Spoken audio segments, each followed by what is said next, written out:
بسم اللہ الرحمن الرحیم۔ السلام علیکم۔ پیش خدمت ہے حالات حاضرہ کا خصوصی بلیٹن۔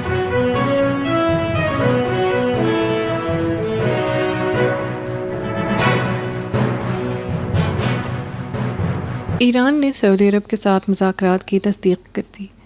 ایران نے ان رپورٹس کی تصدیق کی ہے کہ سعودی عرب کے ساتھ براہ راست بات چیت کا سلسلہ جاری ہے۔ یہ دونوں ملک ایک دوسرے کے شدید حریف تصور کیے جاتے ہیں۔ سعودی عرب کے ساتھ براہ راست مذاکرات کی تصدیق ایرانی وزارت خارجہ کی جانب سے سامنے آئی ہے۔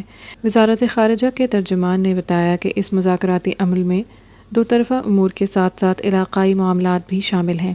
میڈیا رپورٹس کے مطابق مذاکرات حالیہ ہفتوں میں عراق میں ہوئے۔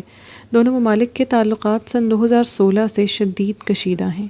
ایران کے وزارت خارجہ کے ترجمان نے تہران میں معمول کی پریس کانفرنس میں مذاکرات کی تصدیق کرتے ہوئے واضح کیا کہ ابھی کچھ بھی بیان نہیں کیا جا سکتا کہ بات چیت کا رخ کس جانب ہے۔ انہوں نے یہ ضرور کہا کہ اس مذاکراتی سلسلے میں دونوں ملک باہمی معاملات کے ساتھ ساتھ علاقائی مسائل پر بھی توجہ مرکوز کیے ہوئے ہیں۔ ان کا کہنا تھا کہ ایران ہمیشہ سعودی عرب کے ساتھ ہر سطح کے مذاکرات جاری رکھنے کو خوشامدید کہتا ہے۔ یہ امر اہم ہے کہ مشرق وسطیٰ میں شیعہ ایران اور سنی سعودی عرب خطے میں سیاسی اور اقتصادی بالادستی کی کشمکش برسوں سے جاری رکھے ہوئے ہیں۔ عراقی صدر کا کہنا ہے کہ ان کے ملک نے سعودی عرب اور ایران کے درمیان بات چیت کے 2 ادوار کی اب تک میزبانی کی ہے۔ ان میں دونوں ملکوں کے نمائندے شریک تھے۔ قبل ازیں دونوں ملکوں نے ان مذاکرات کی باضابطہ تصدیق نہیں کی تھی۔ پہلی مرتبہ دونوں ملکوں کے براہ راست مذاکرات کی تصدیق پیر 10 مئی کو ایران کی جانب سے سامنے آئی ہے۔ ایران اور سعودی عرب سن 2016 سے یمن میں ایک دوسرے کے مد مقابل آئے بغیر پراکسی وار میں شریک ہیں۔